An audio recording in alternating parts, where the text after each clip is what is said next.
أعوذ بالله من الشيطان الرجيم నేను శపించబడిన బహిష్కరించబడిన శైతాన్ నుండి రక్షణ పొందటానికి అల్లాహ్ శరణు వేడుకుంటున్నాను.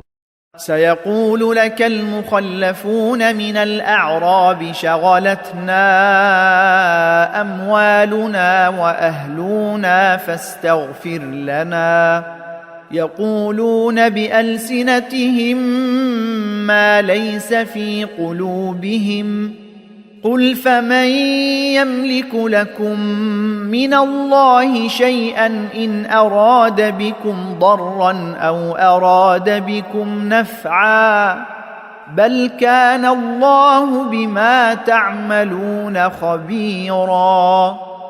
వెనుక ఉండిపోయిన ఎడారి వాసులు వద్దు నీతో ఇలా అంటారు, మా ఆస్తిపాస్తుల మరియు మా ఆలుబిడ్డల చింత మాకు తీరిక లేకుండా చేశాయి, కావున మా క్షమాపణకై ప్రార్థించండి. వారు తమ హృదయాలలో లేనిది తమ నాలుకలతో పలుకుతున్నారు. వారితో ఇలాను, ఒకవేళ అల్లాహ్ మీకు నష్టం చేయదలిస్తే లేదా లాభం చేయదలిస్తే ఆయన నుండి మిమ్మల్ని తప్పించగల శక్తి ఎవరికుంది? వాస్తవానికి మీరు చేసేదంతా అల్లాహ్ బాగా ఎరుగును. بل ظننتم أن لن ينقلب الرسول والمؤمنون إلى أهليهم أبدا وزين ذلك في قلوبكم وظننتم ظن السوء وكنتم قوما بورا. అలా కాదు, ప్రవక్త మరియు విశ్వాసులు ఎన్నటికీ తమ ఆలుబిడ్డల వద్దకు తిరిగి రాలేరని మీరు భావించారు. మరియు ఈ ఆలోచన మీ హృదయాలకు చాలా నచ్చింది.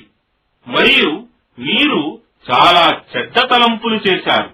మరియు మీరు అధోగతికి చెందినవారు. ومن لم يؤمن بالله ورسوله فإنا أعتدنا للكافرين سعيرا. మరియు అల్లాహ్ను మరియు ఆయన ప్రవక్తను విశ్వసించని సత్యతిరస్కారుల కొరకు మేము నిశ్చయంగా భగభగమండే అగ్నిజ్వాలలను సిద్ధపరచి ఉంచాము. ولله ملك السماوات والأرض يغفر لمن يشاء ويعذب من يشاء وكان الله غفورا رحيما. మరియు భూమి ఆకాశాల సామ్రాజ్యాధిపత్యం అల్లాహ్దే. ఆయన తాను కోరిన వారిని క్షమిస్తాడు మరియు తాను కోరిన వారిని శిక్షిస్తాడు. మరియు అల్లాహ్ సదా క్షమాశీలుడు, అపార కరుణా ప్రదాత.